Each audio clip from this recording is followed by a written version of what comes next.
One of the criticism, so to speak, of the ULIP is that you don't have the flexibility to exit and move into another fund. So typically when you buy a ULIP, you're buying a fund of funds, right? You've got multiple schemes within it. But supposing I'm not happy with the large cap fund within my corpus, I can't really go out and get into another large cap. I'll have to probably go down into a mid cap, which may not necessarily be right for me. Right. Do you think that's been an issue given the last 10-15 years of fund performance, or is it more of a theoretical criticism? No. I think it's absolutely right, Vivek, and I think you really know your bit quite well, I must say. I'll give you an example. When the budget came out, we saw very different behavior from our own customers. We saw a lot of informed customers doing the switches by themselves. They actually shift from equity to debt. And it started happening within hours. So they were watching the budget live and they were switching. And in a ULIP, you're right, it's like a fund of funds. So you put money and you have choices. For our case, you have about 8 funds you can take. 8 funds. 8 funds. You could do in a liquid fund, you could go into a corporate bond fund, you could go for mid cap, large cap, various kind of large cap funds. You can move within these for free? Yes. The switches are all free, or is there a limit after which you are charged? It's free, there's no tax. And any number of switches? Any number of switches. The online customer is a very smart customer, is a very savvy customer.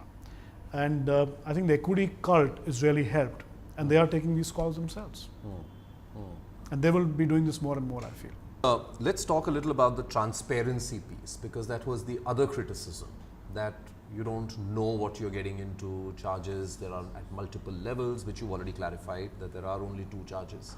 There's fund management and there's this policy admin charge. Yeah. As far as disclosure of holdings, say for example, is concerned, do I get a monthly update on what is the value of my money? Do I get to see all the stocks that have been invested in, or is it only a restricted number of stocks? How does that work? Oh, so, okay.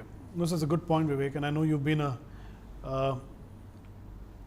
big flag bearer of transparency, you yourself. Thank you. And pretty much that's the way the sector is moving. So, I mean, I'll talk about ourselves and I'll talk about the sector as well. I think gone are the days when ULIP should have this transparency issue. Now, things are a lot better. Everything is known now. So, what kind of charges are right up front known on websites, on brochures, have to be disclosed, are checked on a welcome call when the customer gets a call from a call center. So there's a lot of checks and balances put. But that's, like I said, that's par for the course. The product itself is nowadays become itself so transparent and simple. You can check anytime on our website. We send you statements at the same time. You can check on the website. 2 o'clock in the morning, you can get up and figure out, what's my fund value. You can switch by yourself. And there itself, you can see what the charges are as well. So I think the new age ULIPs are really one of the best investment pools to look at, and truly transparent for the customer. It's been a pleasure talking to you, Tarun Chugh. Thank you very much for coming by here to the Money Mile. Always a pleasure speaking to you. And always remember, Nivesh Kar Befikar.